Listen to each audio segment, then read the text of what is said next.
Hello, and welcome back to A Mental Break. I'm your host, Taylor Simpson, and I have a very lovely guest on the show today. Christina, what's up? How are you doing? Hi, I'm doing good. How are you? I'm good, thank you for asking. It's so good to see you. It's been so long. I know it's been way too long. I mean, I know it's through a screen, but hey, I'll Yeah, take it. something. It's something, exactly. Who's the little buddy we got there? This is Nugget. He might be taking a nap throughout. Oh, he's so cute. Yeah, be a reminder for everyone to get cozy. Oh, that's so sweet. For those of you listening to the podcast and not watching the video part, Christina has her dog on her lap. Yes, It's not just like a gold nugget that she named Nugget. correct. Yeah, so I have Christina on the show today. Christina and I have been friends for, I want to say, 5 years? That sounds right. I think That's 17. crazy. Yeah, I think it's 5 years, right? yeah, I think so. Time flies. Oh man, that's crazy. I mean, like, yeah, wow. But yeah, so we've been friends for 5 years, and correct me if I'm wrong, Christina, but I think we met through our mutual friend Raf. I think so. Yeah, I think I that's went how that came about, right? to him and you went to college with him, right? Well, so we went to the same college, different Okay, years. okay, got it. I actually met Raf at the open mic night at H Bar downtown. Oh, okay, yeah, I remember when he did those. Yeah, because he was doing the sound there, Hmm. and it was like the first couple of weeks of my program at Seneca, Okay. and we were looking to play open mic nights, and we heard about this one at H Bar or whatever, and we all went in there, like a big group of us from the program, and we met Raf, and then it turns out he went to Seneca, and then There you go. blossomed a beautiful friendship. Yeah. Wow, that's crazy. I didn't realize that that's how that happened. hmm That's the origin story of that one. Yeah. And then yeah, we met you shortly after that, right? Because I think you would come out to visit Raph or something, or just you're just chilling with Raph or something like that in Yeah. a group setting, and Yeah. Some group event or show that we attended, probably most likely. yeah, it was probably concert based. Yeah, That's how I meet most of my friends. exactly. Yeah. Either at a show, like a local show, or a bigger show, or some bar playing music or something. Yeah, exactly. I think I'm almost positive now that I met you at H Bar. Okay, maybe. I think I have a memory of Raph being there, and like he was like, "Oh, this is my friend Christina" or whatever, and I was like, "Oh, hey Christina, what's up?" And then That does I sound think familiar. you were chilling with us all night or something like that, and I remember. I think this might have been a different night. I think I might be like lumping two nights together at this point, but I think there was a night that we were chilling with you remember Adam, right? Yeah, yeah, One of Rap's other friends, and yeah, our mutual friend, I guess. yeah. Um, I think you were there. We were all outside of H Bar smoking a J. Yes. Okay, yeah, I do remember that. That might be a different night from the night I'm thinking of, and I'm sure it is, but another memory. Yeah. Everything kind of blends together at this point. Yeah, I mean, a good memory I'll bring up for us is that I released a single called Heavy Hearted Yes. back in 2021. Yeah. I don't know why I said it like that. Last year. Yeah. Early last year.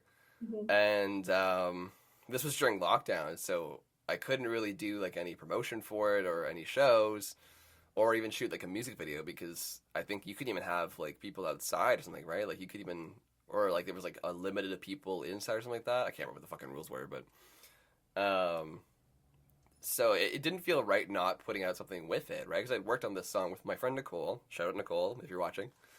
Um, and yeah, I just reached out to Christina because I knew that she was into this world of making music videos. Or I think actually, to take it back a bit, I think you had actually shot. Yeah, this is how we like became really close friends, is because you were the first photographer that we ever hired for Common Chase. Okay, yeah. Yes, I remember shooting you guys. Yeah, that was our first show. You Oh, shot our first show, like the birth of our band. that's really cool. Sweet. Yeah, Nasty Media, right? Yes. Yes, with an X. Yes, with an X. Yes, that's important to know. Yeah. Yeah, Christina's an amazing photographer, like an absolutely brilliant photographer. Yeah, thank you. And we were lucky enough to my old band Common Chase in 2017. Oh my God, 2017. Well, I guess our first show was like early 2018. Mhm. It was at the Boat. Do you remember the Boat? Yeah. Rest in peace. It's not a thing anymore, unfortunately. But Yeah. yeah, we played our first show at the Boat, and Christina graciously accepted to do the photography for the show that night. Yeah. And we had some killer photos. They were really, really cool. And that was kind of like our first working partnership, I think, was that. And it just blossomed from there because then it goes into my segue of Heavy Hearted. And we'd worked together in the past. And so I reached out to Christina. I was like, hey, I have this song. Um, I didn't have any idea either for the video. I just kind of like gave you the song and was like, here's the song. Whatever you feel or Mhm. whatever sounds like to you, make it. I don't Yeah. care what it looks like. I want to see what you think of the song and like what visuals you see in it, right? Yeah. And I knew that we talked about like doing like a video part with like me in it or whatever, and like we discussed like whether it's just like a lyric video or whatever like that. And I think what you came up with is I still love it. I still go back and watch it. I'm like so proud of that video. I think you killed it, Thank you. and it's kind of a hybrid of both. It's a lyric video in its core, Yeah. but there's visual aspects to it that make it kind of real life as well, which is very interesting. Yeah. I'm very happy how it turned out. I had a really fun time making that. It was like for sure one of my favorite projects. Yeah, originally I had made the first version, which was like solely text and there was no video on it. Because at first I thought the video was going to be too distracting. And I sent that to Taylor, and Taylor was like, "Well, let's just see what it looks like with a video in it."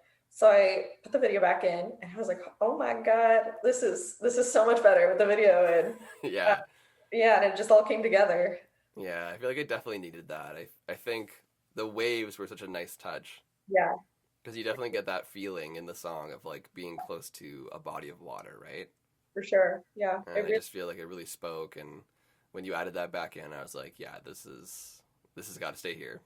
yeah, And one of my favorite parts of that video is um, the part where the camera's. I'm guessing you're in a car or a bike or something, and like it's the shot where it's like just the hill yeah. going by. I just think that's a really cool shot. Thank you. Yeah, I was just in a car driving down this big hill into the Scarborough Bluffs. Uh, Right. yeah, and I forget what month we shot it, but Yeah, I don't know that either, because like I guess it would have been because the song came out in April, I think. right. So maybe it was like March. Yeah, I feel like that sounds right because like everything, it was still kind of like recovering from the winter, but just kind of like starting to become spring. So yeah, it was like a really interesting state of the forest. Yeah, yeah, for sure. Yeah, But yeah, so that's how Christine and I know each other. That's yeah, why she's on the show today, yes, just so that people know who you are, or at yeah, least a little bit of you. yeah, But I will ask, because we only covered a little bit. There's yeah, a lot more to know about Christina than just that. yeah. That's just my perspective. Um, but yeah, so Christina, let the people know on the pod today a little bit more about you. Like, where were you from? What was it like growing up as a kid? What are you in school? What's your job? Just that kind of. Just give us a brief synopsis of who Christina is, if you will. Sure, Just so sure, the audience has a better idea of who's on the show today. sure. Yeah, so I'm Christina. I'm 24. I was born in Kitchener-Waterloo. Um, really KW. KW. Yeah, pretty boring place. It's a lovely place. Yeah, not a lot to do until you're of drinking age. It's like a big bar town with the It is a big bar universities. town. Oh, I do want to say quickly. Sorry, Christina. Jesus Murphy. Oh my God, I forgot about Jesus Murphy. Yeah, I never did. Yeah, I had it once, and I dream about it. yeah, that place is amazing. I like, Jesus Murphy, if you're watching or listening to this podcast, please sponsor me.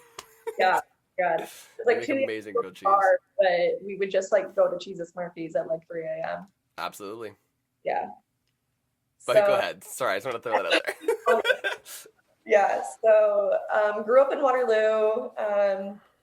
When I was 17, I moved to Toronto to go to Ryerson. Didn't like that program, so I switched to another program the year later. And then I graduated from that in 2018, started working back in Toronto, and decided to go back to school to get my degree. So that's what I'm doing right now. I'm at Humber studying digital communications, and I'm about to finish in April. And yeah. Woo! Go Christina. Yay. Nice. And you do photography, obviously, I mentioned that, Yes. which is really cool. It's lovely. Go Thank check you. that out at nasty.media. I always forget if the dot is in there now. Let me double check. I think it's without the dot. No dot, just nasty No, media. no dot, just nasty Yeah, media. And nasty with an X instead of an A. correct. Yes. Go check that out and support her. Yes. But yeah, that's great. Also, I forgot to mention at the top, you went to school with CJ, didn't you? Yeah, yeah. I went to high school with Raph and CJ. Yeah. Yeah, that's crazy. So for those of you that don't know, I mean, you probably know, but if you don't know, if if you're just tuning in, I used to live with CJ. Yeah. So just another connection, Mhm. another dot there. Just what a small world. I know. So Crazy. Yeah, like you think it's big, but then you're like, nope, it's no, small. Everyone it's knows each other here, somehow. but then as soon as you like leave your hometown, you're like, oh, everybody kind of knows each other still. Which is nice. That's it Yeah, gives you that like sense of community, right? for sure. For I sure. guess if you're in the same circles too, right? Because like obviously the music industry in Toronto is fairly big, Hmm. but there are these like micro pockets, Yeah. and I feel like everyone kind of knows each micro pocket, like, and it just you just grow from there, Yeah. and then you meet, like your micro pocket. That's how I met you through RAF, and now we're friends, and we have this little group, and then like it's just funny how it works out that way. We're growing. Exactly, exactly. All right, Christina. Well, thank you for elaborating a bit more on yourself for the audience, so they get to know you a bit better, No so problem. they understand who we're talking to today and your journey and stuff with your mental health and everything like that. I do like to ask the guests before we get into the mental health stuff. Are they feeling comfortable? So, Christina, are you feeling comfortable today? Are you feeling at ease? Are you mentally stable? uh, Hopefully, I mean, like, are any of us right now? I know I'm not.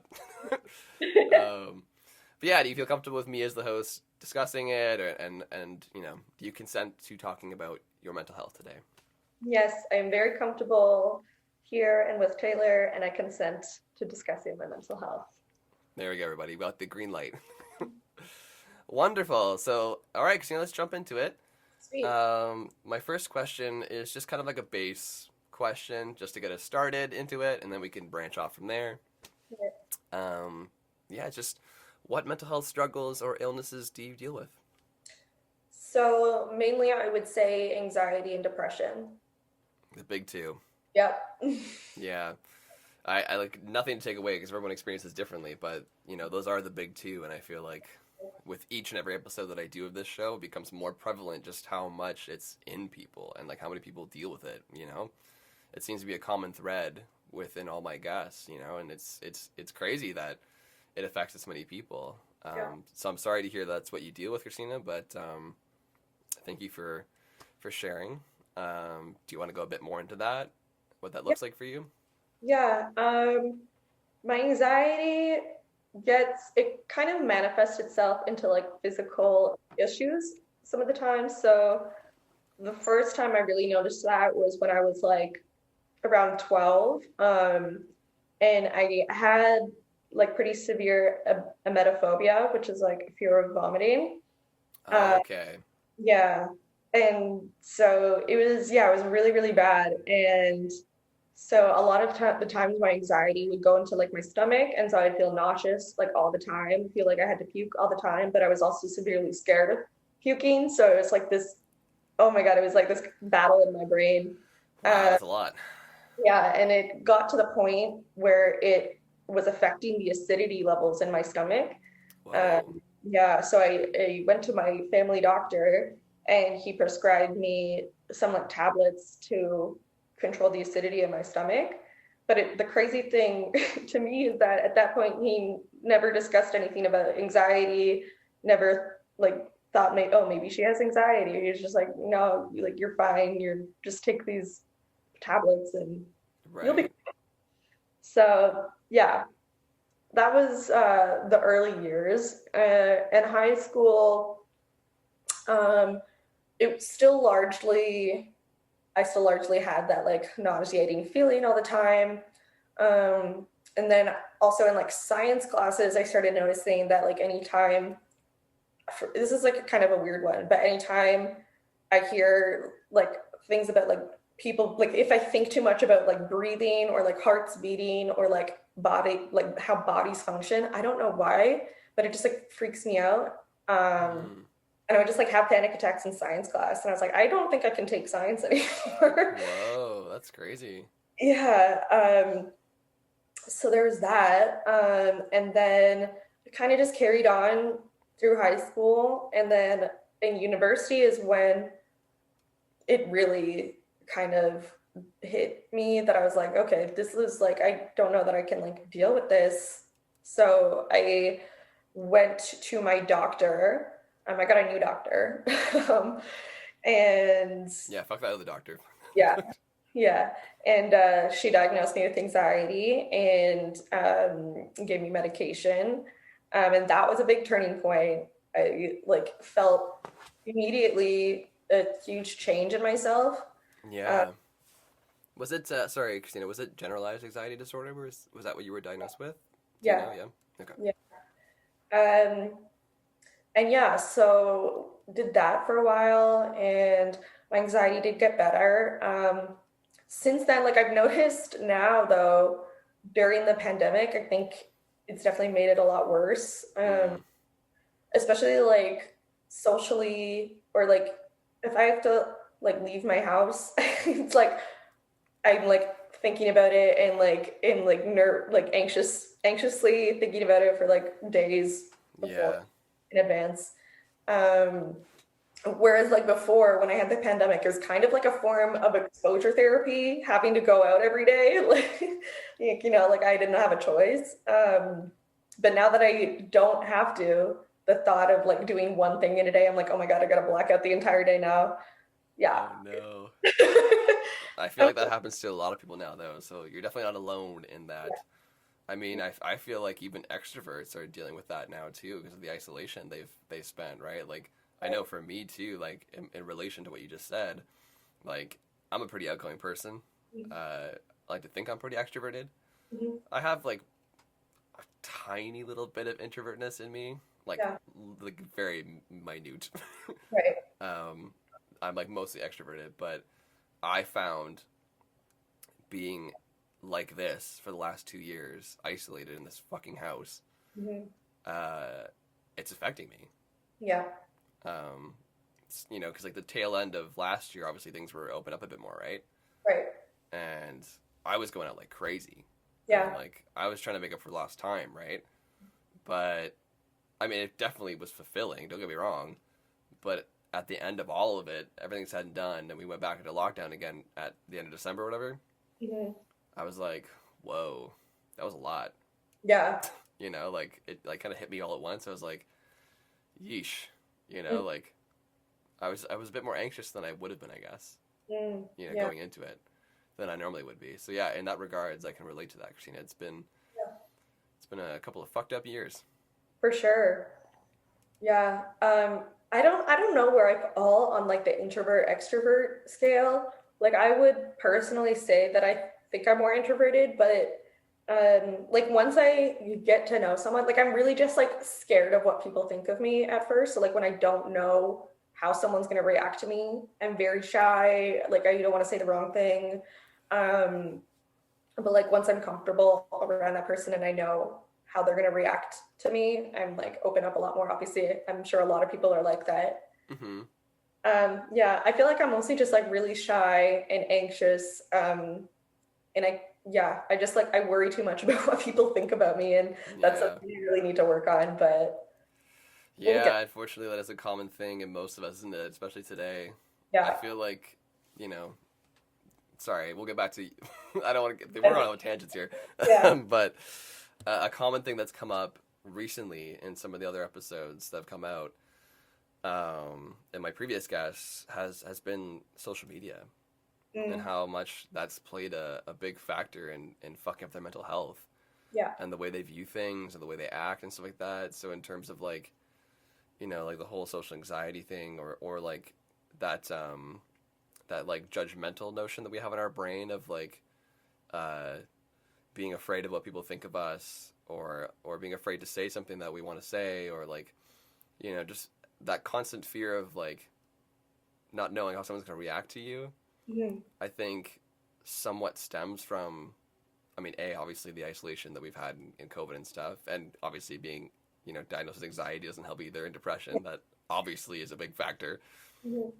But I think, the whole social media aspect of it too, and like seeing these highlights of people's lives, and making that unhealthy um, comparison, Mhm. like looking at your life and then looking at their life and going, oh wow, their life is so much better than my life. Like, look at all these things they're doing, but it's like you don't see the back end of that. You just see what they want you to see, right? And Yeah. vice versa. Like, you post what you want people to see, right? And we live in like this weird facade bubble on the internet of like lives that we're not actually living. Yeah. It's very 100% strange, you know? construct digital realities that are different to real life. Uh, Exactly. The metaverse. yeah. Honestly, that's where we're going. Oh Uh, God. no, the comparison thing, oh my God, I struggle with that so much. It's really, I think social media, you're right, has really exacerbated that because we're constantly seeing people's highlights. We're constantly seeing like the best part of everybody's life and then immediately being like, whoa, like I'm not doing that. So am I Mm-hmm. doing something wrong? Um, but it's just something you have to like drill into your brain and like eventually you kind of like you just kind of like become aware of the fact like they have a shit ton of problems too, even though they're not Yes. doing it. Like everyone has shit that they don't want to show on the internet. Of Uh, course. you just have to remember that. Yeah. We all carry baggage in one form or another. Yeah, like nobody has a perfect life, I No. think. This whole idea of perfect doesn't exist. Right, Never yeah, has. yeah, Right. You might look at, I don't know, let's take I don't know, like a famous celebrity. yeah. They got millions, if not billions of dollars. They Hmm. live in these big fancy houses and they make all these cool fucking movies, or they're a big pop star or whatever. You don't know what's going on the inside their head. They could fucking hate their lives. Yeah, They could have all the money in the world, all these houses, all the fame. It doesn't change how you feel on the inside. yeah, You could still be equally as fucked up. Maybe yeah, they've never felt love before. Maybe they've been single their whole life, and now that they've reached this status of fame, they're untouchable. No one wants to date them because they're scared yeah. and they're isolated, or whatever. Like, I'm just making up an example, but like that. This could run the gambit of a bunch of different examples of that. But yeah, it's just it's scary. It's very It really scary. is. Yeah. But anyways, that's a whole other thing we can get into another Uh, episode. I mean, you kind of answered my next question already, yeah, but I'll ask it again just in case. You can elaborate further if you want to. sure. It's just, have you ever been diagnosed Mm, professionally yeah, by a professional or anything like that, with your anxiety or depression or anything like that? right. Yeah. Yeah. So, like I said, I was diagnosed with anxiety right after high school. Right. University, I think, definitely exacerbated it. And like being on my own, I was only 17 when I moved out. And it was like a whole like lifestyle shock. Um, Right. and like the switch on its own from high school to university is pretty massive. It's huge. Yeah. And I don't think I was ready. No, I definitely wasn't ready.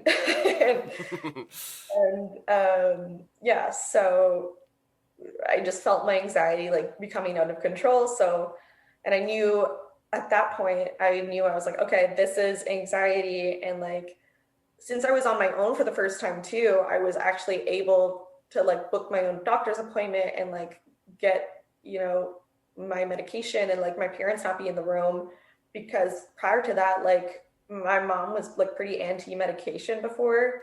Uh, Oh, so yeah, like it just when I would yeah, so just like being on my own just gave me the ability to do all that.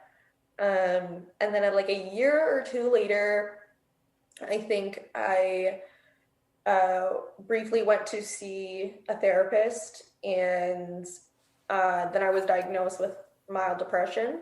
Okay. Um, and yeah, and then I've always thought too that like I have like some OCD compulsive tendencies, but I haven't been diagnosed for that. Um, And and what kind of things do you experience with that? Because I am diagnosed with OCD, so maybe I can right, help you. yeah, I heard about that. Um, it's kind of hard to explain. I don't know if you find it also hard to Try me. explain, but Try me. it, I'll hopefully understand. yeah, it's just like really weird small things. Like I'm gonna sound crazy. You're not gonna sound crazy, trust me. There's like this little like voice in the back of my head that just like is filled with negativity. And so like if I like feel a certain way when I do something, like say something like I open the door and I just like had a negative feeling in my brain, I was like, I need to do that again. Like that wasn't right. Like something bad's gonna happen if I don't. And just like a lot of stuff like that, just like needing to like redo things or like reconfigure things because I had a bad feeling or thought at that time, and I just feel like something bad is gonna happen if I don't. Yeah, It's it's the compulsion. yeah, exactly. Yeah, so I can totally relate to that. That's good to hear from you. Mine manifests in a similar way. Mhm. It's less so a voice in the back of my head. It's more of like a feeling. Yeah. It triggers my anxiety actually. Hmm. So like the two of them are like evil little sisters in my brain. So like one of them drops a toy down the stairs, it's monkey see monkey do, Right. So then the other one comes up. So that's kind of how mine works. Right. And in terms of like the OCD part of it, it's like uh, I don't know if this is like what it's actually called. I can't remember what my full diagnosis. I got diagnosed when I was 13 years old, Wow. and I haven't got re-diagnosed since then. I just haven't. I know what it is now. I Yeah. don't. I don't need to seek out. I mean, like maybe I can get some clarity, but I've dealt with it for so long now that I know what it is. Yeah. Um, I just like to call it possessive OCD. Mm. So it manifests in my personal belongings. Mm. So anything that belongs to me, I have this like over attachment with. Yeah. So I've never lost anything Oh wow. in my life. Very. Otherwise, I'd have a fucking panic attack. Yeah. Like I've never lost a wallet, never lost any of my cards, never lost my phone, my keys, anything like that. Even gloves. Never Wow. lost any gloves or shoes. Nothing. I That's, just can't. I literally can't because my body would shut down and I'd fucking die. yeah. I like my body would be like, it would just like would never let it go, Mm. right? So, and I have to know where they are at all times. Mm. I have to know where my phone is. I have to know where my wallet is, where my keys are, like everything like very like personal. Like it's getting better over the years now. Like it used to be a lot of things had Mm. to be in a certain place, and I have to like check on it a couple of times to make sure it's still there. Um, this could range from like a fork or a glass or like a chair, like it had to be a certain way or whatever like that. But now I've managed it over the years to the point where it's just my personal belongings now. Like I can look at a chair and be like, hey, who gives it's a fucking chair. So what if it's crooked? Right. But yeah, when it comes like this is so I'm like exposing myself on the internet right now. Me too. But I mean, this is the point of the podcast, right? So I do this thing, and I don't know if you have the same ritual, Christina, with your Yeah. OCD tendencies. So you let me know if this rings a Yeah. bell for you, because I'd be curious. Yeah. Um, I have a ritual every night that I do, like subconsciously, Mhm. and if I don't do it, I won't be able to sleep. Okay. So basically, this is so crazy that I'm talking about this, because I'm like fully aware of it too. Which is the Yeah. worst part. I'd rather not be aware of it and just do it, you Mhm. know. And Yeah. sometimes I do. I just do it and I go to bed. Right. But I've reflected a lot on it and I realized that I'm doing this Mm. and it's keeping me up because like it takes time to do all this ritual. But Yeah. anyways, so I do this thing where like before I go to bed, I obviously have a dog, so I have to take my dog out to pee. Mhm. So I take him out to pee, come back, and then you know you gotta make sure everything's turned off. So the oven's turned off. Yep. You know, the fucking doors. I check the door locked. My Yep. car is locked. Yep. Um, you know, my shoes are in the right place. My coat's in the right place. Hmm. I do like a quick scan of the whole room, Yeah. and then I move to the next room, and I do a quick scan of that room, and then Mhm. you know, then I go to the bathroom, do my thing in the bathroom, brush my teeth, whatever. Make sure everything's back in its place in the bathroom. Come out. I have like this record room downstairs where I listen to records. I have Mhm. to walk in that room, check. I could not even be in that room the whole day, so nothing's fucking changed. I didn't even go in it, and I still have to go check on it. Yep. Make sure everything's fine in that room. Go to the living room. Make sure the fucking TV remotes are nice and straight on the table. Make sure all the lights are off, the TV's off, blinds are closed. Then I can go upstairs. Yeah. But Yeah. if I don't do that, I will not be able to sleep. Mhm. And this is every night. Yeah. So I do something I very don't know similar. if you can relate to that, Christina, but For sure. Yeah. No, I'm very like paranoid about doors being locked and like ovens being off. Also like windows being locked. I'm yep. like I'll have to double check that like all of my windows are locked. I'm just like I watch a lot of true crime, which is terrible for my mental health, I would say. But Yeah, it you doesn't know, help. it is what it is. I justify it because it helps me be aware of like what to look out for. So I feel like a lot of people wouldn't generally think like be super paranoid about windows being locked. But when you hear about like how many like break-ins come from like they just got in through an open window, I'm like, oh my God, okay. Sorry, I'm getting off topic. No, it's okay. Um, but yeah, things like that. And even like you were saying about possessions, I am not quite like that, but I am similar with my possessions, and like things like old things that I feel like very like sentimental toward. Even if I'm not very sentimental towards them, like that, like I had that as a child, like I need like you can't get rid of it. Like I need to keep that forever. And Mm-hmm. like way too much shit. Like I if it wasn't out of control, like I would be borderline a hoarder, but then part of like my OCD keeps it in check because like I can't live in a messy environment, like Exactly. everything has to be organized, but I still have to hold on to everything. I cannot relate more to a statement in my life than what you just said. That's amazing. Yeah, we are the same person. Yes. I mean, you Yeah. can see my room, like how much shit's on my fucking walls. It looks good. But it's tasteful though, I think. Yeah, exactly. Yeah, there's a lot of shit, but it's tastefully placed. I don't know. It's yeah, no, it's good. It's good. Yeah. But yeah, that's I mean, it's not great, but it's good that we share this similar Yeah. thing. Yeah. And, you know, if anybody listening or watching can also relate to that, you're not alone in this. Like Christina and I clearly struggle with this thing as well. So, Yeah. And I think too that my OCD has been like one of the most alienating parts of my mental health for me because like I said, like it's so hard for me to explain. And yeah. I feel like I'm crazy when I try to explain it. Um and I just like don't understand why I am like this and not everyone else is. And I just feel like, yeah, I don't it's so difficult to talk about, but Yeah, talking well, thank you about for sharing that. I mean, like I do agree. It is OCD is one of those tricky ones, you know, because like we said from the beginning, anxiety and depression, like they're obviously awful. Like yeah. all of them are awful, but I for whatever reason or not, they're like more accepted now, Yeah. and people can have a better grasp on them Yeah, they're because like it's just so common amongst people now, right? But yeah. OCD, like you said, is a bit of an outlier. Mhm. You know, it's not as many people I think deal with it or see it Right. on a daily basis regularly, and it can be hard to talk about. Like how do you describe a compulsion to somebody or even to yourself? Yeah. Right? Like to me, it's just like a nagging. I guess is the best way to describe it. Like if I don't do it, then it won't shut up, and I have to like do it Yeah. to shut it up so that I Exactly. can go on with my life. Yes.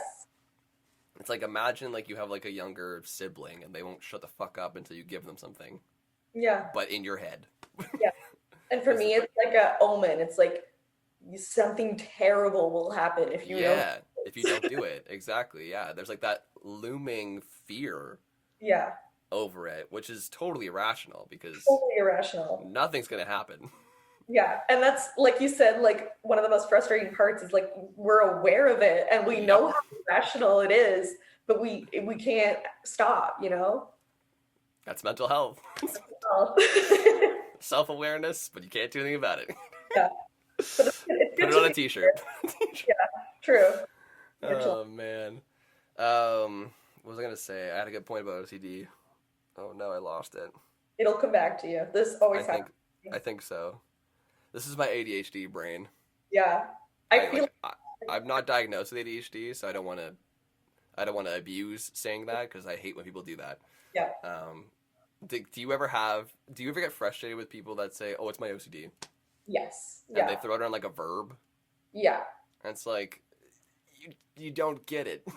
yeah, Like you don't have OCD. You're just particular. There's a difference between being particular or organized and having a mental health illness. yeah. And You that's I know? always worry too about like if I was being one of those people. So that's why I've always been so reluctant to say that I have OCD because I don't want to be that person.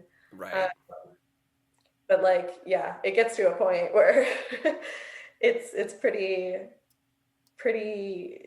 much lodged into my brain. So Yeah, and I feel like if you feel in your heart of hearts that that's it, that is what it is, and it's yeah, affecting your life like that, then granted, like it's yeah, valid, right? And I don't want to take away from people that like if that's how they feel and they're using it, then fine. You know, like I don't know their story. I don't get frustrated by it. I understand where it's coming from, and I get that they don't mean a bad intention when they say it like that. yeah, Obviously, it fits the trait of OCD or whatever if they do a certain thing. So like, I get that's like an easy payoff way to describe it, mhm, and I don't take it that personally. I used to when I was younger because I was a misunderstood teenager. yeah, But now obviously I've grown up with it, and it's just like it just is what it is, you know. Like, and people throw it around. Oh, I yeah. remember what I was gonna say now. It Okay. just came back in my brain. So before it flies away again, um, I know you said you don't have to deal with the possession part of OCD as much as I do, but I'm just curious to see your take on this. If you've ever experienced something like this as well, in dealing with not being able to explain to people, Yeah, right? I think it falls along that kind of line. yeah, For me, because of my over attachment to my belongings mhm, and that part of my OCD, it's made it very difficult for me over the years to be able to lend things to people. yeah, for I sure. literally cannot.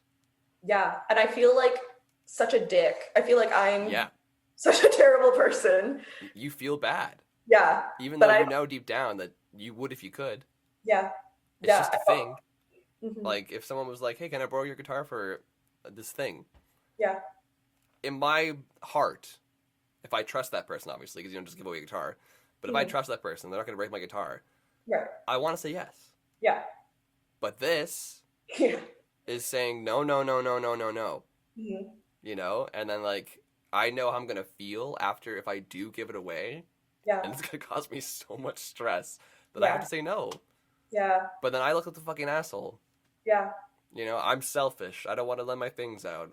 You know, right, like, why would you let people borrow your stuff, Taylor? Like, you're so selfish, blah, blah, blah. And it's like, I'm not trying to be. yeah, I literally cannot because I will not sleep for 3 days until I get it back. yeah. I never even realized that that was like a manifestation of like OCD. I always just honestly thought I was like, why am I this way? Why am I so like scared of like letting people borrow my things? But yeah, that makes a lot more sense. Well, there you go. Yeah. Thank you It's for that. OCD. It's Yeah. Dr. Taylor over here just diagnosing people. And that's the thing too about mental health is like so much like you're always like learning new things about yourself. And Yeah, like I still like understand very little about myself and like and my mental health. I'm still like learning so much about it. Um and yeah, and I feel like it's important to always be learning anyway. of course. Yeah, and like definitely doing the self-reflecting and if therapy is an option that you want to go down, that's obviously very crucial because that'll help you get it out and the professional can hopefully walk you through what those feelings are and how to cope with it a bit better. Like if I hadn't have gone to therapy, because I've been going to therapy for about 8 years now, Mm. continuously, and I have an appointment tomorrow. Yeah. um, during filming this, I don't know when this episode's gonna come out, but during the filming of this.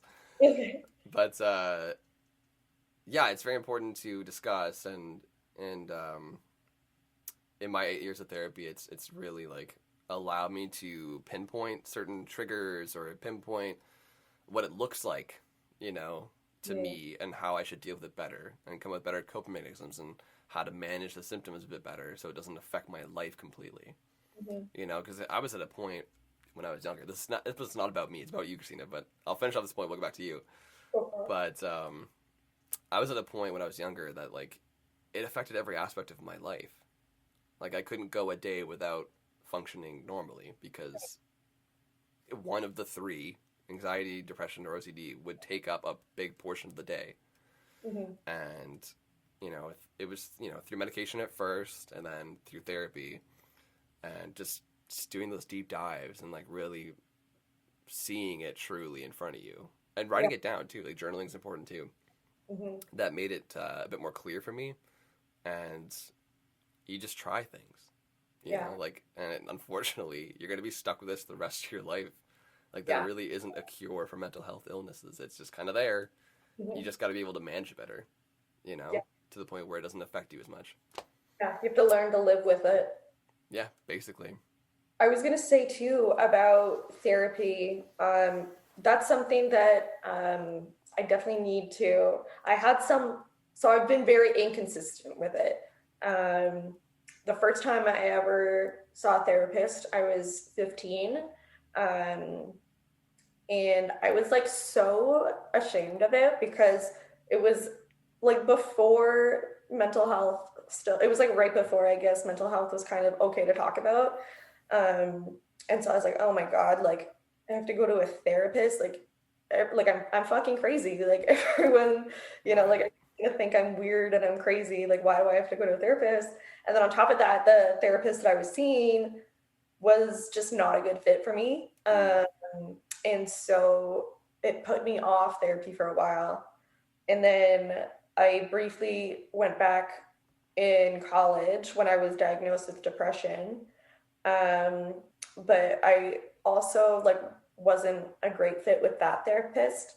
And then I finally found one that I really connected with while I was working, but she's like so expensive. Right. That's tough.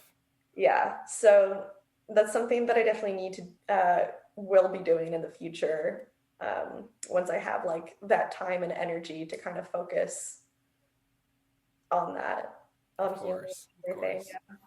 I definitely agree. I think it's important, but like you said, it's hard to find that right fit sometimes. Yeah, for sure. But if you really need the help, you'll make it work, Yeah, right? And for now, you're stuck with me. yeah. You're the therapist. It was a joke. It was a joke, everybody. Relax. I'm not fucking saying I'm a doctor or Taylor is in. canceled. Yeah, just Taylor's done. Get out of here. This is the episode that kills me. Yeah. No, I'm in no means a replacement for anything. This is just a conversation between two people that deal with mental health. That's all it is. It's all it ever has been. Yes. All right, let's move along. Let's move along. So, oh, sorry, one more thing before we move on. So yeah, you discussed how you were diagnosed with the anxiety and Mhm. depression. Yeah. Would you ever seek, or has it ever crossed your mind to get a diagnosis for the OCD we talked about? Definitely. Yeah.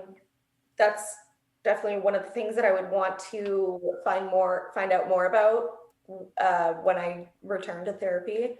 Um, like I've had such a hard time in the past explaining it to therapists.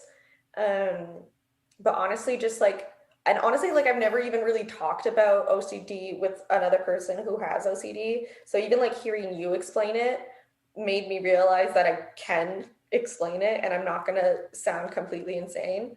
Um, so yeah, so that's definitely something that I would want to do to like further understand, myself and be able to focus on work, like living with it and coping with it. Very cool. Yeah, I think That's a good step in the right direction, I think, to give you the clairvoyancy that you might need with it. Exactly, yeah. Okay, so this next question, I'm gonna shut the fuck up, and you're gonna talk because I talked too much already this episode. Um, what has your experience or your perspective been like in dealing with your mental health? And so the way I like to um, coax this question is kind of walk us through like a timeline Okay. of like when did you first start seeing the signs of anxiety and depression? Right. Was there any like triggering events that may have brought it up or started it? Um, what did that feel like? When did you start seeing the signs? And then Mm, when you did start seeing the signs, like how was it like living with that right. up until your diagnosis? And then like, you know, just kind of give us that like brief window of time in dealing with that. Right. So I know that a lot of my mental health is genetic. My mom, she was diagnosed with anxiety as well, but not till like I was older. So she wasn't like medicated or anything. So it was a combination of that genetic uh, inheriting of it, as well as like the nurturing that came with it. Like because she also had anxiety, she very much like created sort of an anxious environment. Like was always like putting scary things into our heads. Like you're gonna get murdered if you go Oh out my or god. shit like that. Wow. Yeah. And she was like always watching like true crime shit, just like I do now. But like it's like now I can handle true crime shit, but like overhearing it when you're like 8 or 9, like it was really scary. Not um, a good time. no, yeah. And so I first noticed my anxiety like quite early. When I was 7, probably in second grade. Um, I just felt so guilty and anxious all the time. And I was 7, and I was like, this, I was like inside, I was like, this is, I'm not supposed to, I don't think I'm supposed to be feeling like this. And I had this really weird compulsion where I like needed to tell my mom everything that I did, like everything all the time. Like if I felt like I had done something wrong, even if it like wasn't, I would be like, oh my God, like I need to confess my sins. Like also, I feel like I was raised Catholic, Okay, all right. if that makes a difference. My It's parents good to know at least so we have a better insight. for sure, yeah. My parents weren't like super strict Catholic. Like we didn't go to church every week or anything, but I like was we just about to ask that. Did you go to church every Sunday? no, No, we okay. just went on like Christmas and Easter, and but like I went to Catholic elementary school and high school. So it was, yeah, I feel like it instilled a lot of fear in me. It's just like such a scary, I don't know, such a scary religion, especially when you're young. It's like you're gonna burn in hell if you do something wrong. Jesus. It's Do you still fucking scary. identify with that now? No. No, okay. I identify as agnostic now. Okay. Um, So you believe in a higher power, just not God? No, not even necessarily. Agnostic just means that you recognize that humans don't have enough knowledge to be able to definitively say if there is a higher power or not. So you're not like guaranteeing that there is, but you're also not atheist in that you're guaranteeing that there isn't. There's simply just no way of knowing. Cool. Uh, All right. yeah. So yeah. Sorry, I got distracted. No, it's all right. um, yeah. So went to Catholic school. Yeah, I was just anxious all the time. It was weird. And then I started developing the emetophobia. And Mm-hmm. when I was thinking about it, I realized that it was probably from, so there was this event in when I was 10 years old. Me and my family took a trip to Italy for the first time.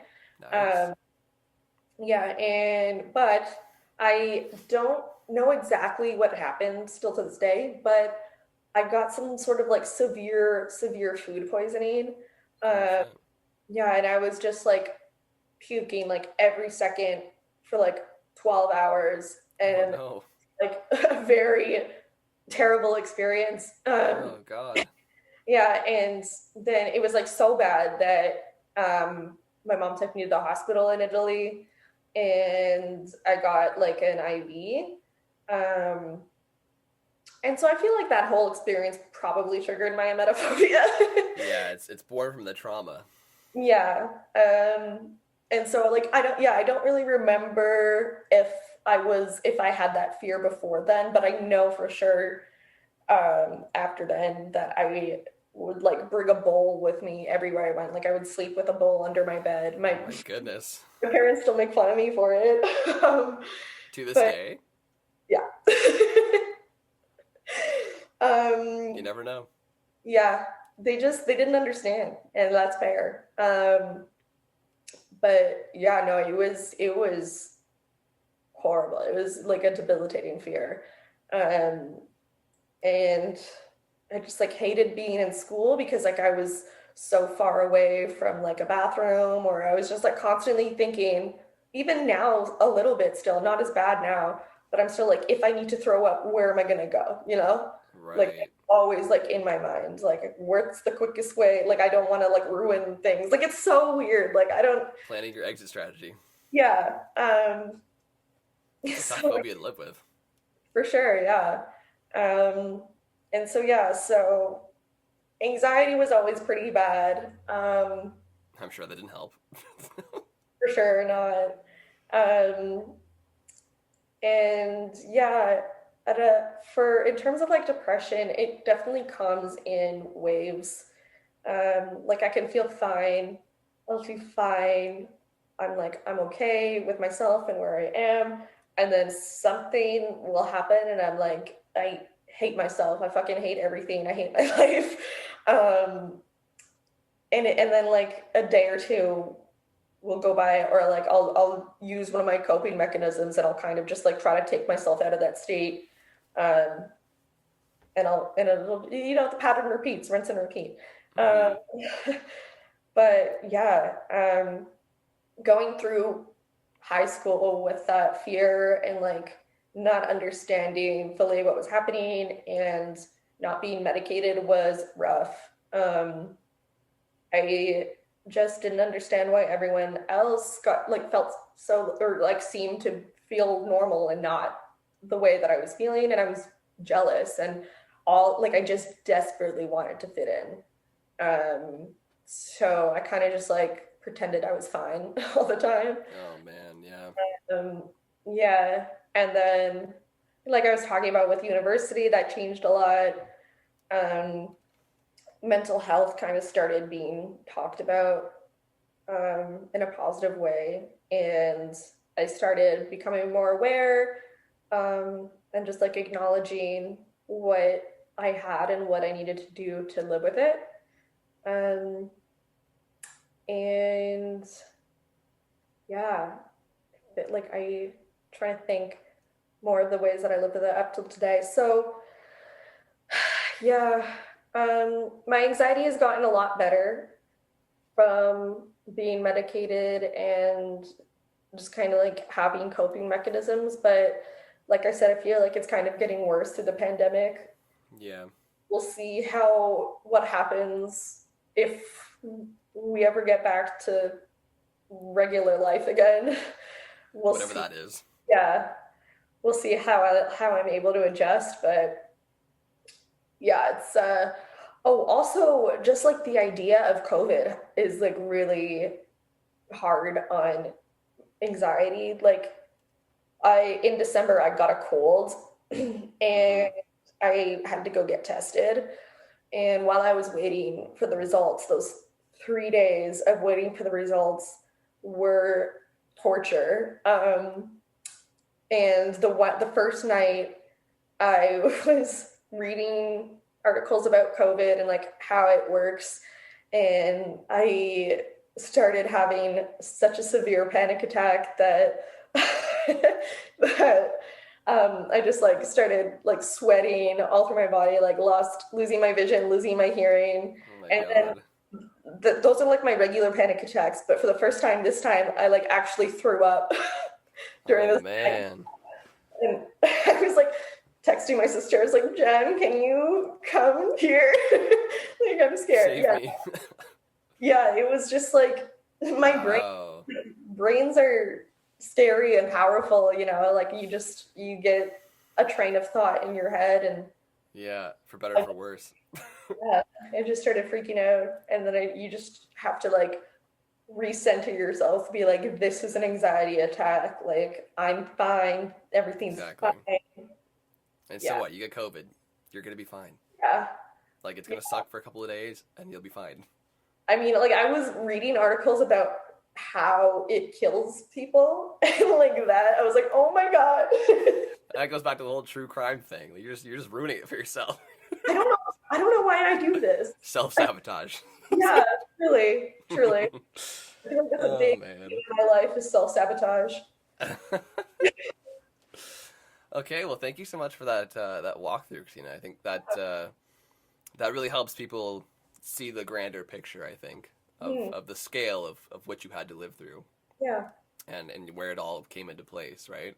Mhm. I think it also just helps people like identify like where it might stem from and like that journey because everyone's journey is different. You know, we talked about that off camera and on camera. Mhm. Uh, I don't think any two people experience the same path in terms of their mental health. So it's interesting to hear how it affected you through your life and how you dealt with it. It's Mhm. just kind of cool to not cool. Sorry, it's just interesting to Yeah. see that scope of things. Yeah, for sure. Um, but yeah, no, thank you for walking us through that. It's again very brave of you to come on and talk about your story this way. So No problem. My pleasure. of course. So the next segment on the show Okay. is a segment called The Real Reels. Okay.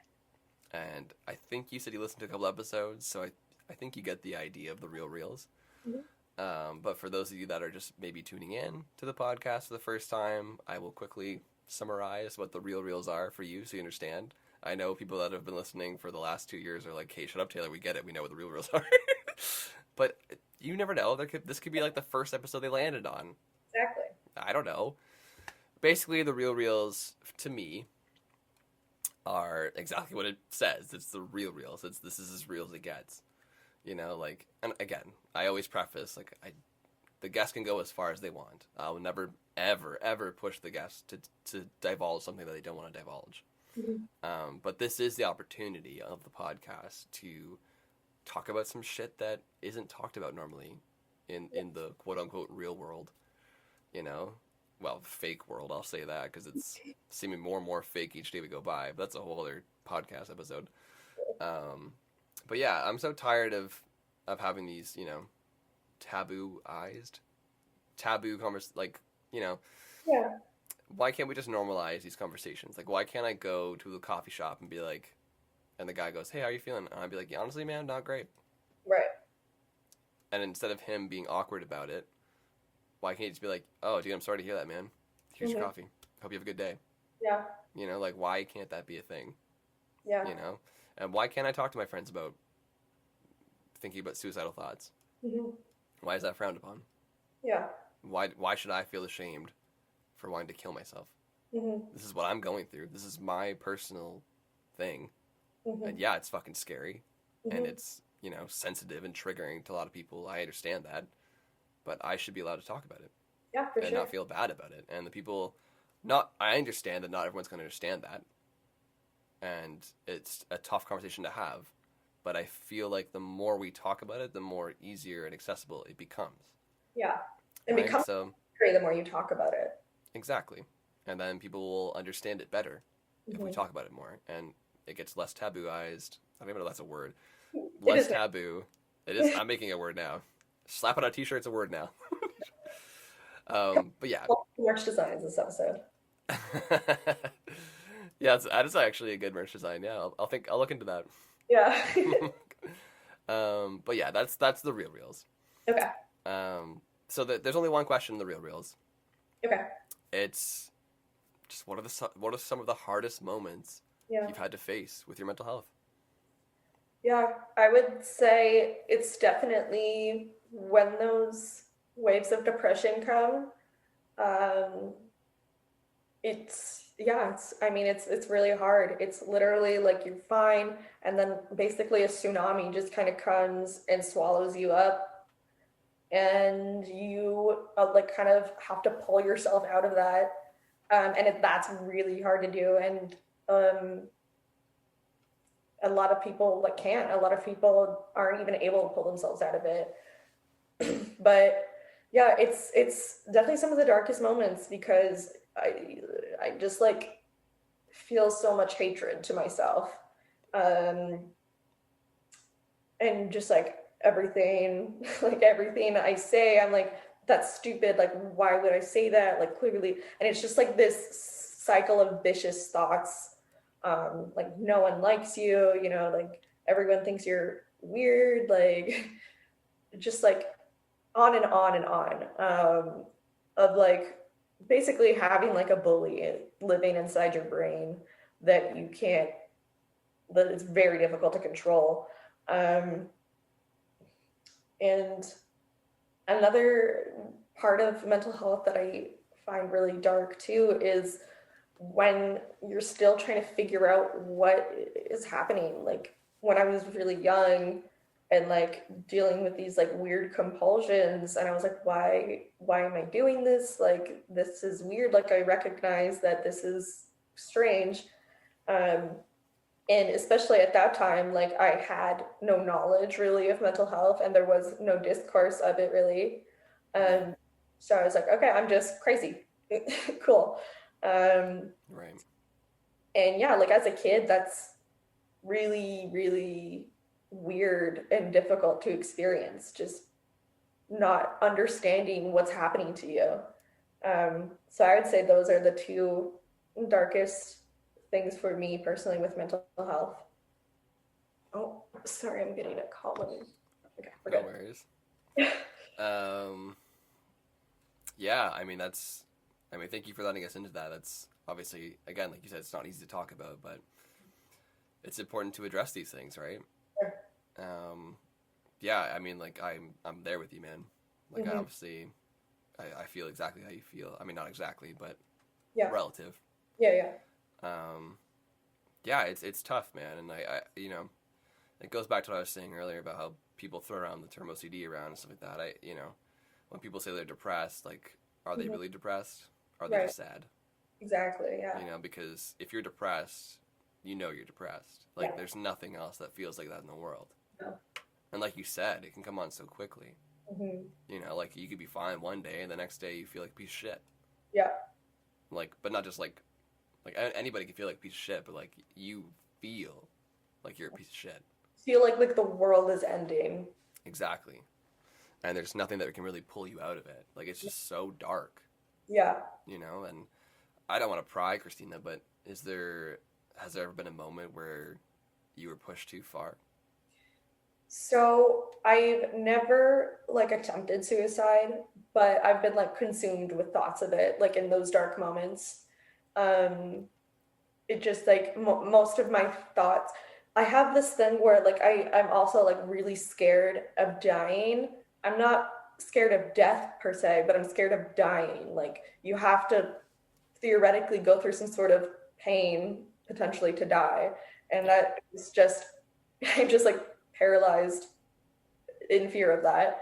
um so a lot of my thoughts are just like wishing that like I just didn't exist. Like why did I even have to be born, you know, like everything would just be easier if I wasn't here, like if nothing, like if the world just stopped right now.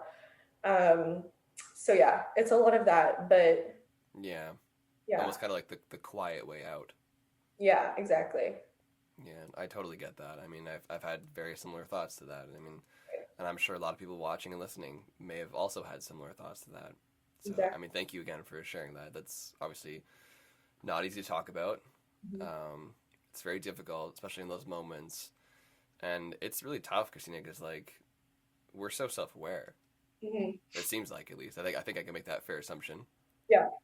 Um, you know, maybe not in the moment, Mhm. but once that moment passes and you kind of reflect, you become so aware of what that was, Yeah. you know, and like, fuck, how did I get there? Yeah. You know, like you start questioning, like, how am I able to get to that point? Mhm. You know, where I'm even considering. Yeah. or making these thoughts about not wanting to be here, not wanting to exist. Life would be easier if I wasn't here. Like all these kinds of things, right? Like it's tough, man. I think this is a good insight for people watching or listening to into our worlds, Mhm. and like this is the shit we deal with. Exactly. It's this is a I wouldn't say a daily thing, but it happens to us. Yeah. It's scary. Mhm. We're all dealing with pretty similar and scary shit, and talking about it is so helpful, I think. Yeah, absolutely. Bringing it from in here out here Yeah, exactly. becomes Kind of, less challenging to deal with, I think. yeah, it allows you to confront it a bit better. Yeah, or just see it head on Yeah, versus dealing with it alone, right? yeah. Yeah, it's tough. I mean, like, you know me. Um, I've attempted a couple of times. Mhm. And I'm okay with talking about it because, I mean, this is my show.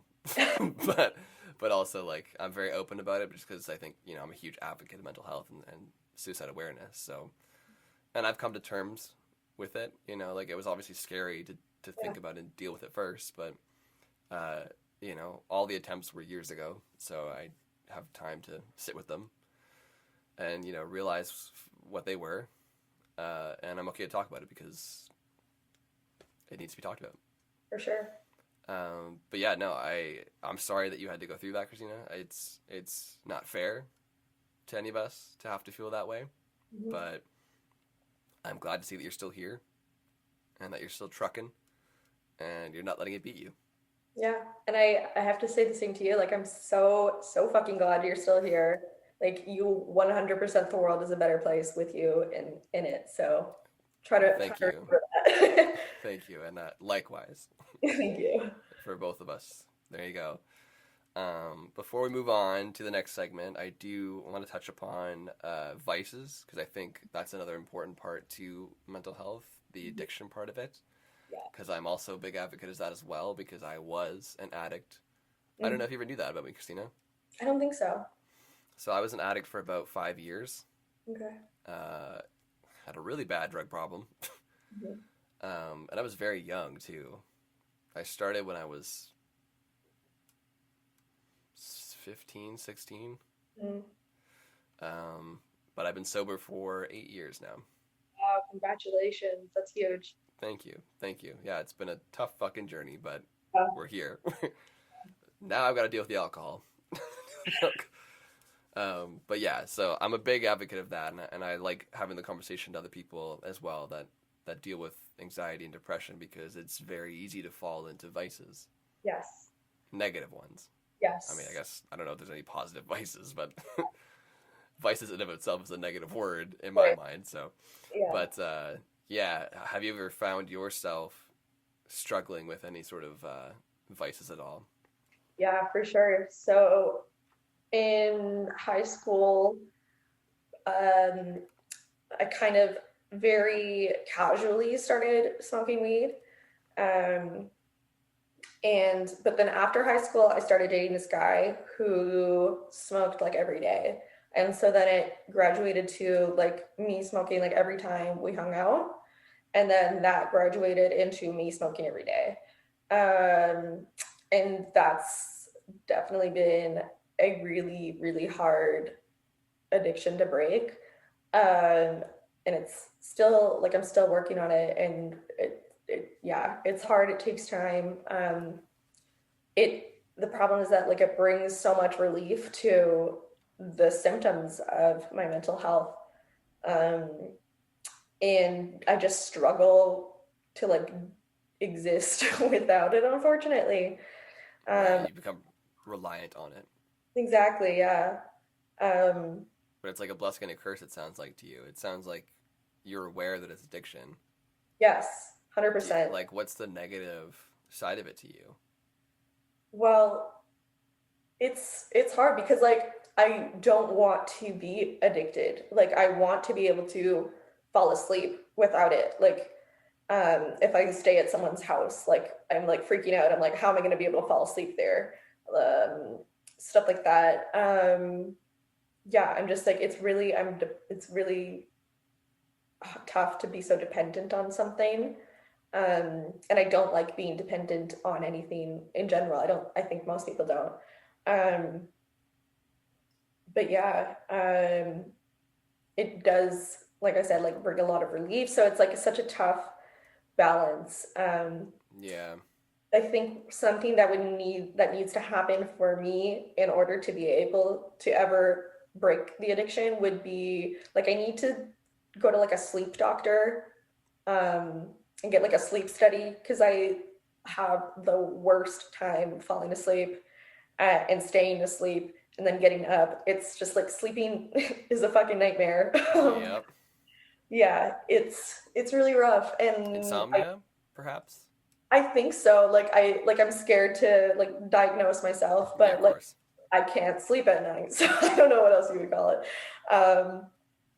But yeah, yeah, it's been like that for years now. I don't know when it started, the insomnia. I can't really pinpoint it, but I just know it's been like I haven't been able to like sleep, like just fall asleep in years. Um, I feel that one hard. yeah, I don't know what it is. I think it has something to do. I mean, I'm just throwing a dart at the wall here, but I think it has something to do with the anxiety, Yeah. depression, Oh, and yeah. and especially the OCD. It's my thoughts that keep me up at night. Yeah, it's like our brains don't shut off Exactly. as easily as other brains do Yes. because Yeah. our brains are working at like 1,000 RPMs a minute. Yeah. Because it's trying to like shut off all the fucking, the unbalance of chemicals in our brain. I'm just, again, I'm not a fucking doctor. I don't know, but I'm just guessing. No, You know, 100%. I feel that that's probably it because like when I try to fall asleep, all that's going through my mind is like all of the like terrible things or like stupid, embarrassing things that I've done or conversations I had like 7 years ago. It's just like stupid shit like that. And I just like can't stop thinking about it. You can't turn your brain off. yep, And that's kind of what weed does. It kind of like tones down the thoughts a little bit, like not completely, but it just like cools down the thoughts a little bit. And honestly, that relief is, oh my God, like it's so yeah, that's good. important to you, obviously, right? Like I can see why you become so reliant on it because why Yeah, wouldn't you want that, right? Like, who wants the alternative? Nobody. exactly. Yeah. But I understand also the same side of things. It's a double-edged sword. Yeah. On one side of the sword, you have the relief, and on the other Mhm. side, you realize that you become reliant, Yes. Yeah. and that without it, you'd be right back to where you started. Yeah. Exactly. So you're kind of doing that dance in your head of like, okay, well, what's more important to me, the relief or being okay on my own without this thing, Yeah. right? And it's just kind of something that you're not going to know until you try to really push Mhm. towards that path. Yeah. And I And would say to you, Christina, like, don't push yourself too hard. mhm. Like if that's something that you really want to consider, then I would say try to get off of it and maybe find another healthier path. Yeah.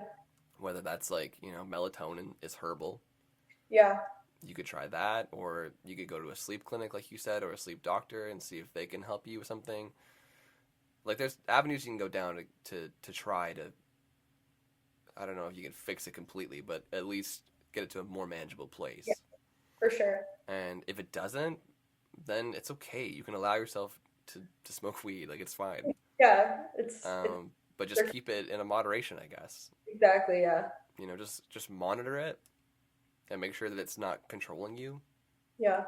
I don't know. That's the best thing I could say. No, that's very true. I feel like I'm like on that path right now of like exactly what you said of balancing between wanting that relief and wanting to be okay without it. And I keep like feeling myself getting closer and closer to that point.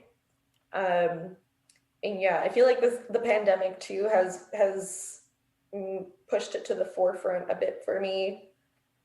And I don't know, I've just been feeling more proactive about like wanting to go to a sleep doctor and like actually figure out what's going on instead of just, self-medicating the symptoms for years with, no real solution.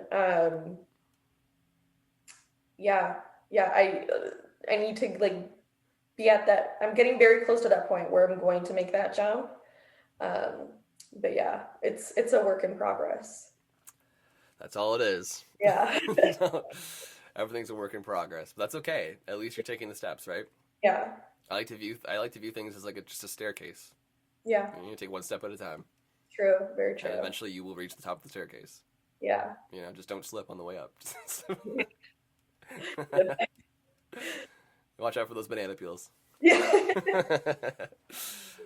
All right, well, let's get to a happier segment. All right, we've talked about the negative shit, which is important. Obviously, I'm not trying to take away from it, but so this segment's called the rainbow segment. Sweet. Love a Yeah, ring. I should like insert SpongeBob doing like the imagination. Yeah, that would be good.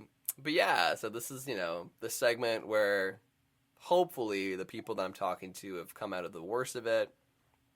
We all know it's never going to go away. Like mental health is something we have to deal with the rest of our lives. Mhm. But it does get easier. Yeah.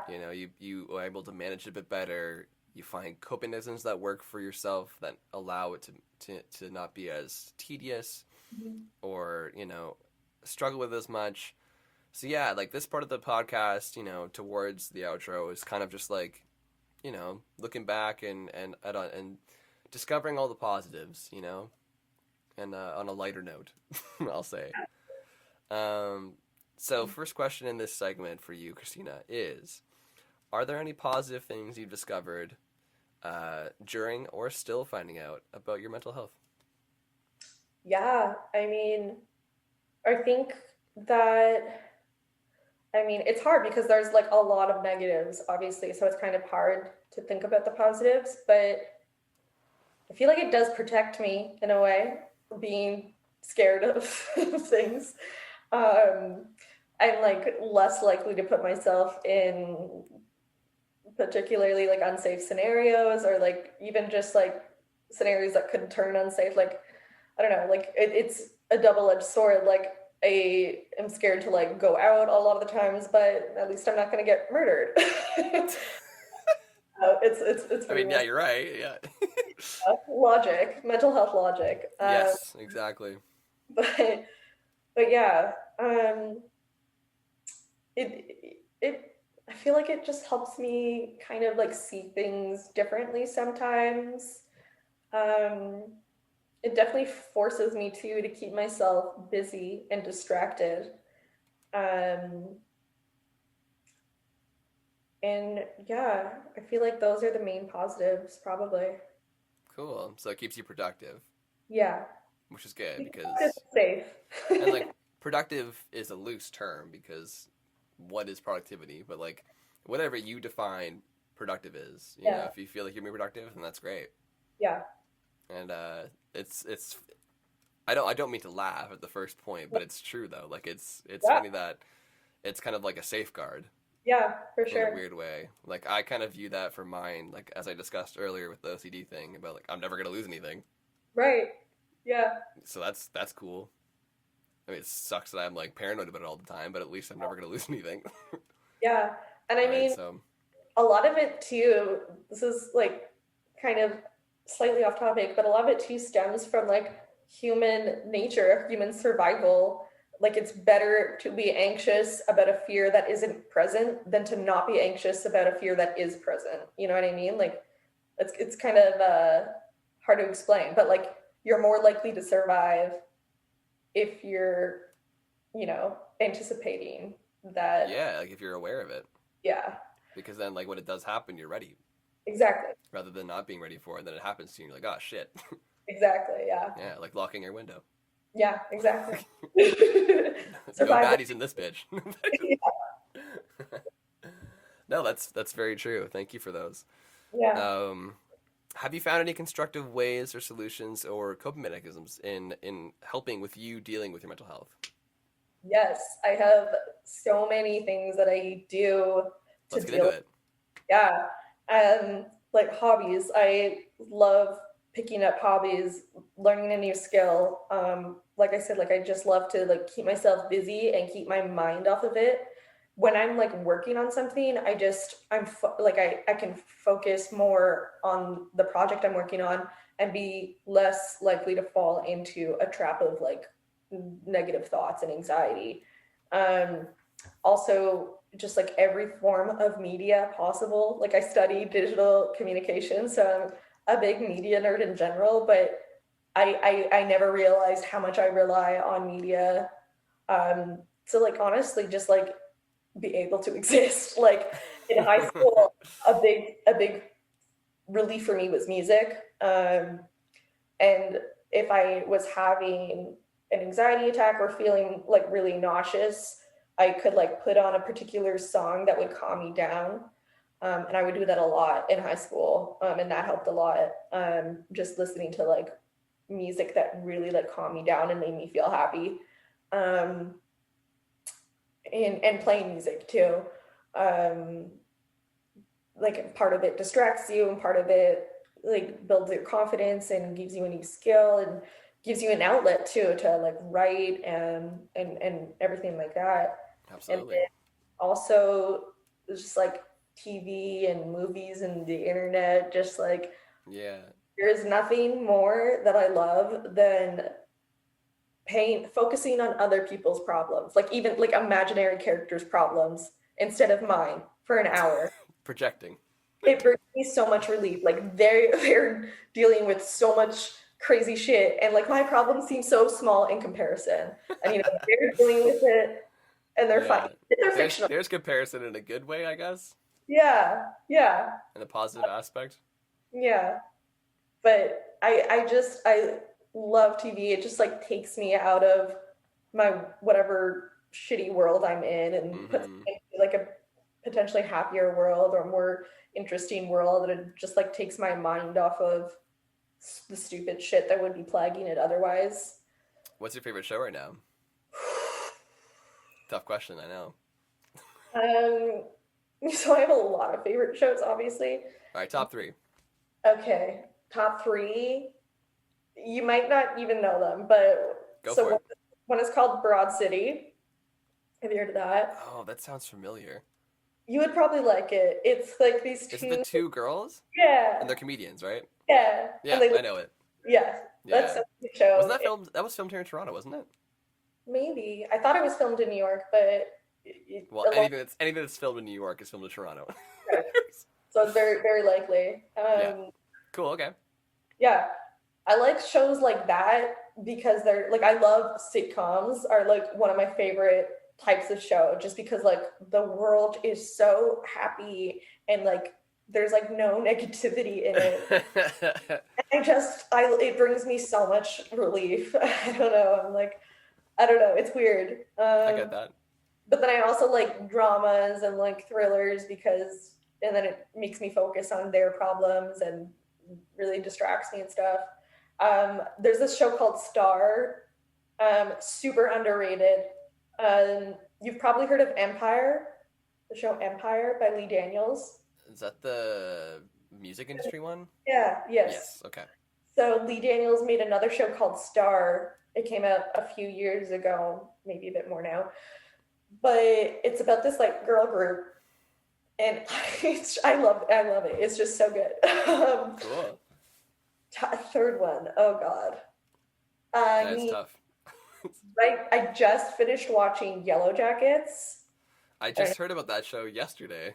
really, really good. It's also Canadian, I think. Yes, yeah. Canadian, yeah. Very cool. Super interesting. I highly recommend that one. Yeah, I Okay. could talk about TV forever. That's cool. I think right now I'm waiting for season 4 of Stranger Things. Okay. I'm a huge fan of Stranger Things. I need to catch up on it. I'm a big I sci-fi nerd, so Yeah. Yeah, I need to catch up yeah. on it. I fell off in between seasons. Yeah, I think my favorite season was probably season 2, I think. Hmm. Like season 1 was great, don't get me wrong. Like obviously it's the first season. It brings you into the world. But I think season 2 they really capitalized on the whoosh, like the hype train. Yeah. And they had all that bigger budget, right? So they had like all these cool effects and shit. And I was like, this is crazy. Season 3 was kind of like it's okay. Hmm. Kind of dragged out a little bit in the middle there, but season 4 looks like it's gonna be promising. So Is it the last season? Do you know? I don't know. Hmm. I have Okay. no idea. They're very hush hush about it. So, Yeah. but yeah, I got a poster right there on my wall of Stranger Things. Nice. Rick and Morty. Oh yes. Love Rick and Morty. I'm Yeah. a late fan to Rick and Morty though because it's been around for years and I just missed the train apparently. Um, but one of my friends told me to like just sit down and fucking watch it, and I'm like, all right, fine. So I sat down and watched it, and I was like, I can't stop watching it now. Yeah. It's hilarious. Yeah. It's really fun. So much so that I actually went as Rick for Halloween a couple years ago with my friend. Oh, You know Jesse, right? yeah. Yeah. Jesse Schaefer. Yeah, him and I went as Rick and Morty for I need to see a a picture Halloween of show. that. What's that? I need to see a picture of that. I'll send it to you after. That's Yeah, it's really funny. I was awesome. Rick and he was Morty. It was so good. That's awesome. Yeah, I don't know. And then probably just like How I Met Your Mother. Okay, I loved that show until the finale. I know You didn't like the finale? It's polarizing. I get it. I hated the finale. It just ruined the whole show for me. I mean, yeah, like it was yeah. I don't know. I didn't hate the ending like Yeah, everybody else does. Like everyone like is so upset about the ending. I'm like, it's okay. in the I mean, moment, it could have been better, obviously, but like, I'm okay with it. I was just like so angry because like I had like just like I had made it a mission to like binge through the whole series, and so he like invest all of this time into it, and then in the last season they spent so much time building up Barney and Robin getting married, and it's like okay, sure, we like nobody wanted that, but okay. Um, and then immediately they get divorced. I'm like, so then why did you spend all of that time building up their relationship and that marriage? Like, it just made me mad. Yeah, that's funny. I don't Yeah. know, and like, I think the whole like blue French horn thing at the end was kind of cute though. Yeah, it had its cute moments. It was Yeah, mostly Barney and Robin that I was mad about. yeah, I could have done without that too. Yeah, yeah, Um, but I mean, like Barney's hilarious. yeah. He's so funny. I think my character is Marshall though. I can see that for sure. I think, and so many people have said that they're like, "You're such a Marshall." Oh, I'm like, "All right, I guess I'm a Marshall." yeah, I I see had that. one person call me Ted, and I was like, "How dare you?" I could see it maybe. No, I nobody wants to be Ted.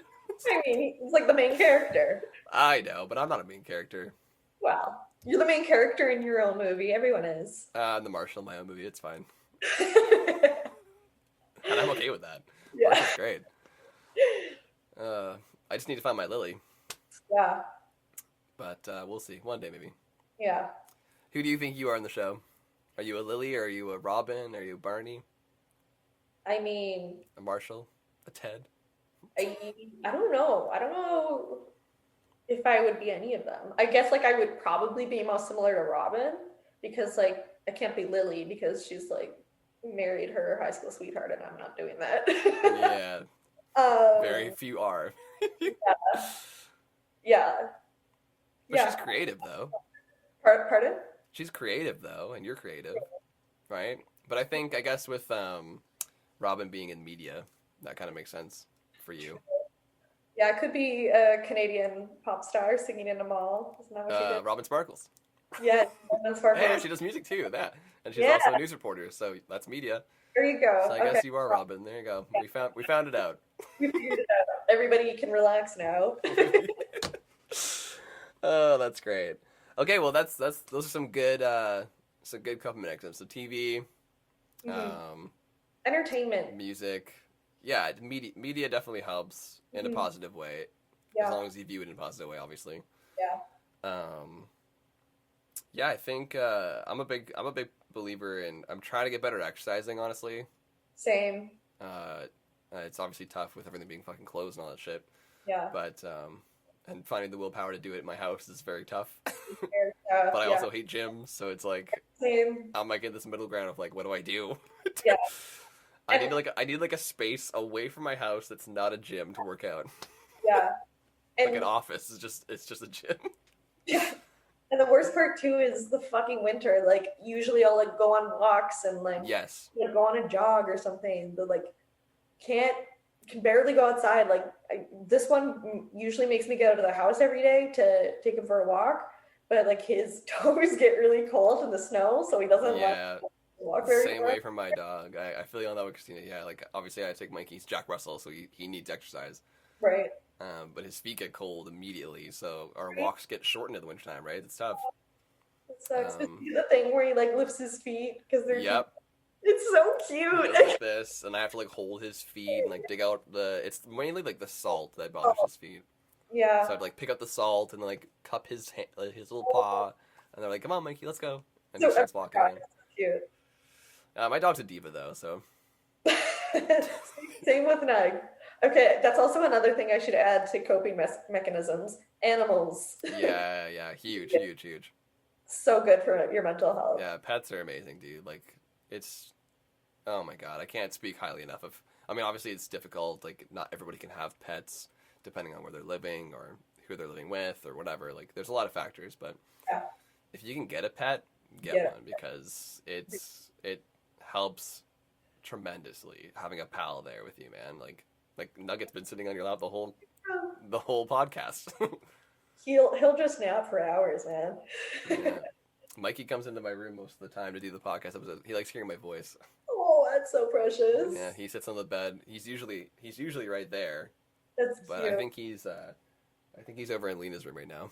Oh, usually, I have like a bed for him over here, but he's such a lap dog. Like he'll just like paw at my knees and be like, "Let me sit on you." Oh, that's Say so while I'm sweet. working from home too. Yeah, it just needs to be in my lap.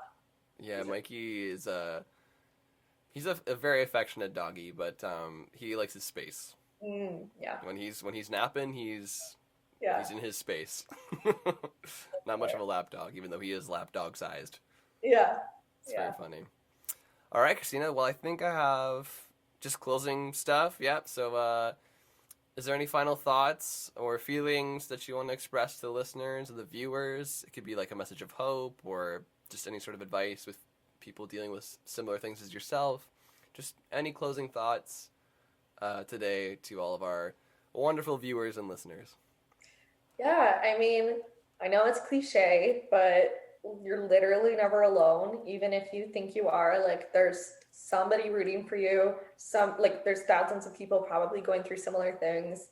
Even if you think that, like, what you're going through is so bizarre and, like, no one else is going through the same thing, I promise you they are.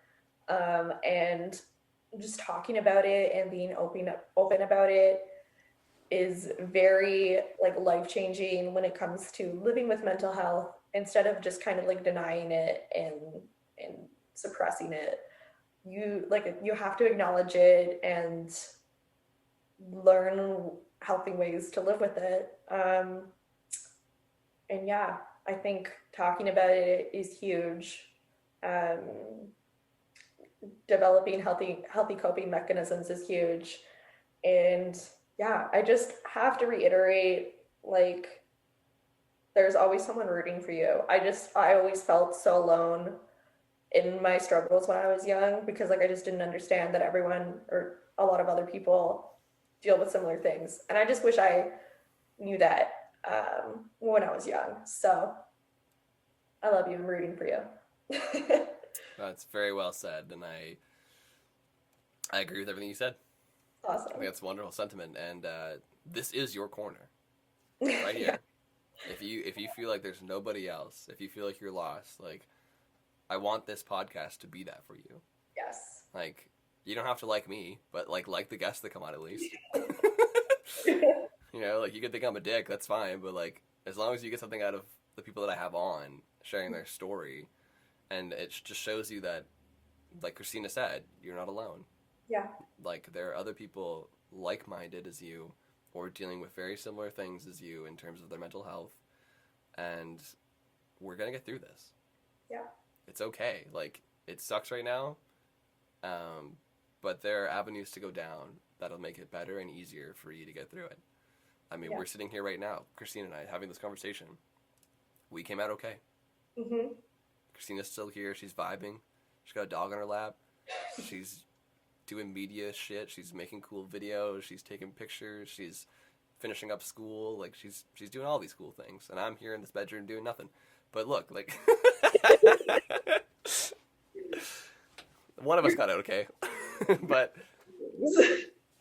I'm just joking. Self-deprecating jokes are my go-to. But no, jokes aside, I came out on top. Like, I'm here. I have a house. Fuck I have yeah. a music career. My album came out. I got a lot of cool stuff going on. But yeah, Fuck yeah. if we can do it, you can do it too. Absolutely. So I think that's a wonderful sentiment to end on. So yeah, Christina, thank you so much for coming on the show. Thank you for having me. This was a really great experience. Good. I'm glad you thought so. We covered a lot, Hmm. and I'm glad we did. I feel like I know you a lot better now. Yeah, yeah, me too. Hopefully, this resonates with somebody. If even like one person, I always say this, like if even one person, something I said resonated with them, like that's fucking sick as hell, you know? Well, it resonated with me, so Okay, cool. Mission accomplished. mission accomplished. Perfect. So you got two at least. Sweet. I don't know That's if Megan's awesome. really paying attention, but Mikey was, so that's okay, four. There you perfect. go. Perfect. Or three, whatever. I can't do math. Whatever. Who cares? Who cares? But thank you again, and I really appreciate you coming on and sharing your story with all of the viewers and listeners, and to me. I mean, because we've never had something No. like this before.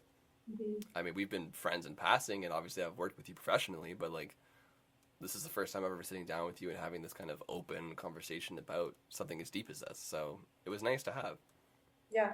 And it was like a first time for me too, even being so open and discussing it. Just, I don't know, I feel like I always kind of like undermine what I'm going through. And it's just like, it's not that big of a deal.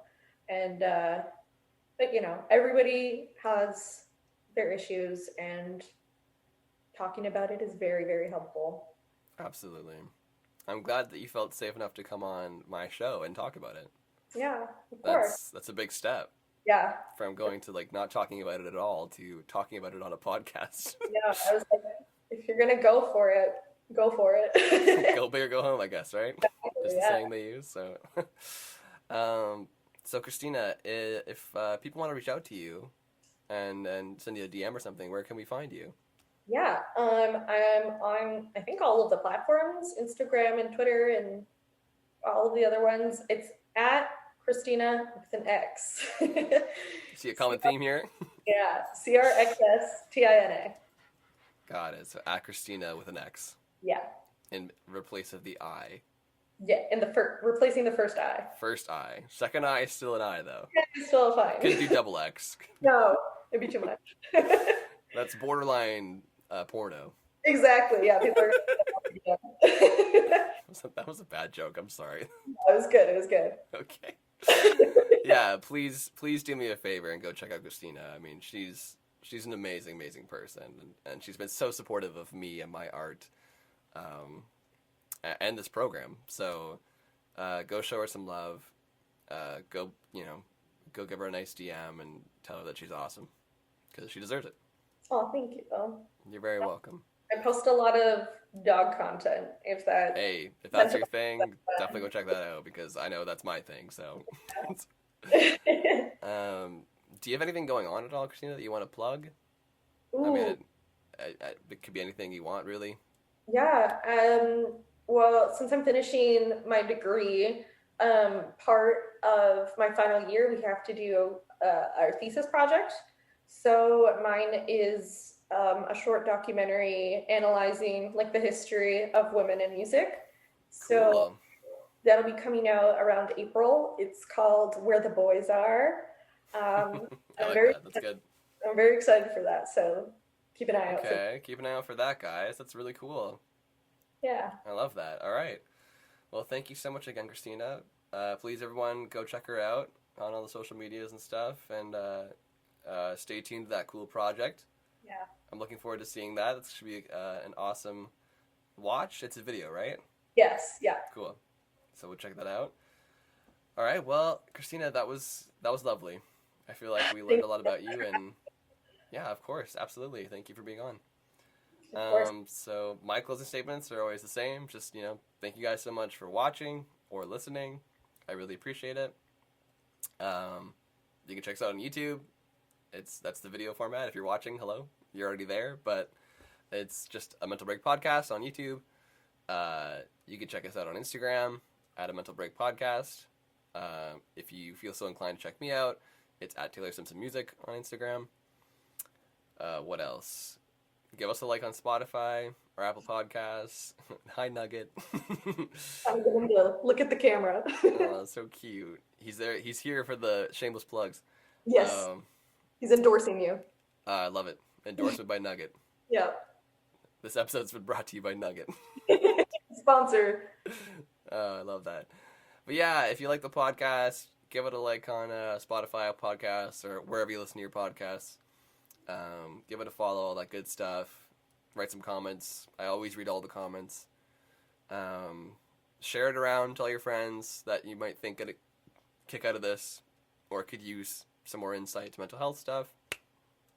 Write a review if you're feeling like it, because that helps the algorithm push it up there in the world. And, you know, my goal for this podcast is just get in many ears as possible and making this conversation as normal as possible and just making mental health more accessible to people, you know. And I'm just a regular old Joe Schmo over here that talks about mental health, you know, and I feel like people can engage with that a bit better than it's scary talking to professionals sometimes, you know. So I'm just one of you. You're doing great shit, Taylor. What's that? You're doing great stuff, Taylor. I very much respect it. Thank you. I'm just trying over here. All we can do. But yeah, thank you guys so much for watching, listening. It means a lot to me.